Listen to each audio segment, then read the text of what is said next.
பரிசுத்த நாமத்துக்கு ஸ்தோத்திரம். இந்த தினத்துக்கான தேவனுடைய வார்த்தையானது நீதிமொழிகள் 12ஆம் அதிகாரத்தில் 25வது வசனத்தை பார்க்கும் பொழுது, மனுஷனுடைய இருதயத்தில் உள்ள கவலை அதை ஒடுக்கும் என்று சொல்லி பார்க்கிறோம். நல் வார்த்தையோ அதை மகிழ்ச்சியாக்கும்.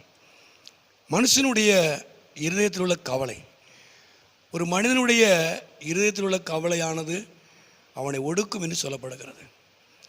ஆகவே நம்ம கவலைப்படுவதனால நம்முடைய சரீரத்திலே நம்மளை அறியாத பலகீனங்கள், வியாதிகள், எதை நாம் செய்ய முடியாத அளவுக்கு அந்த கவலை நம்மளை ஒடுக்கிவிடும். சரீரத்தை ஒடுக்கிறோம், நம்முடைய வாழ்க்கையை ஒடுக்கிறோம். அப்போது இயேசு கிறிஸ்து சொல்லும் பொழுது, அப்போ கவலைப்படுவதனால ஒரு மூலம் கூட்டவோ குறைக்கவோ முடியாது சொன்னார். நீங்கள் நாளைக்காக கவலைப்படாதீங்கன்னு சொன்னார். அப்போ கவலை மாறுவதற்கு, நல்ல செய்தி வருவதற்கு நம்ம தேவனிடத்தில் நம்ம கேட்க வேண்டிய காரியமாக இருக்கிறோம். அந்த 1 பேதுருல வாசிக்கிறோம் இல்லையா? 1 பேதுரு 5ஆம் அதிகாரத்தில் அந்த 7ஆம் வசனம், அவர் உங்களை விசாரிக்கிறவராக இருக்கிறதுபடினால உங்கள் கவலை அவர் மேலே வச்சு விடுங்க. அப்போ நாம் கவலைப்பட்டு கலங்குகிறோம், என்ன செய்வது, ஏது செய்வது.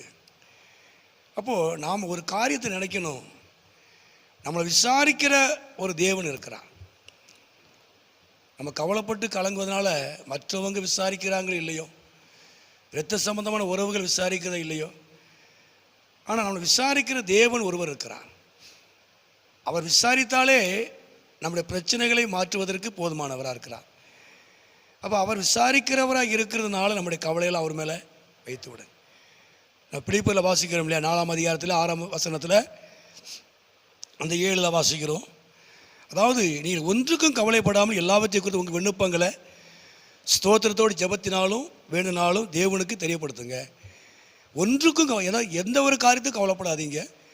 எல்லாவற்றையும் குறித்து உங்கள் விண்ணப்பங்களை ஸ்தோத்திரத்தோடு ஜெபத்தில் தேவனுக்கு தெரியப்படுத்துங்க.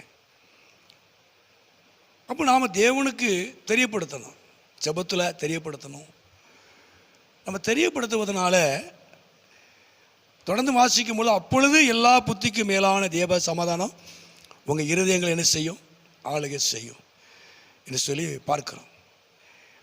அப்போ எந்த இருதயத்தில் கவலை இருக்கிறதோ, எந்த கவலை நம்மை ஒடுக்குகிறதோ, அப்போ தேவனுக்கு தெரியப்படுத்துவதனால தேவன் நம்முடைய கவலைகளை மாற்றி நம்முடைய இருதயத்தில் தேவ சமாதானத்தை கொடுக்கிறார்.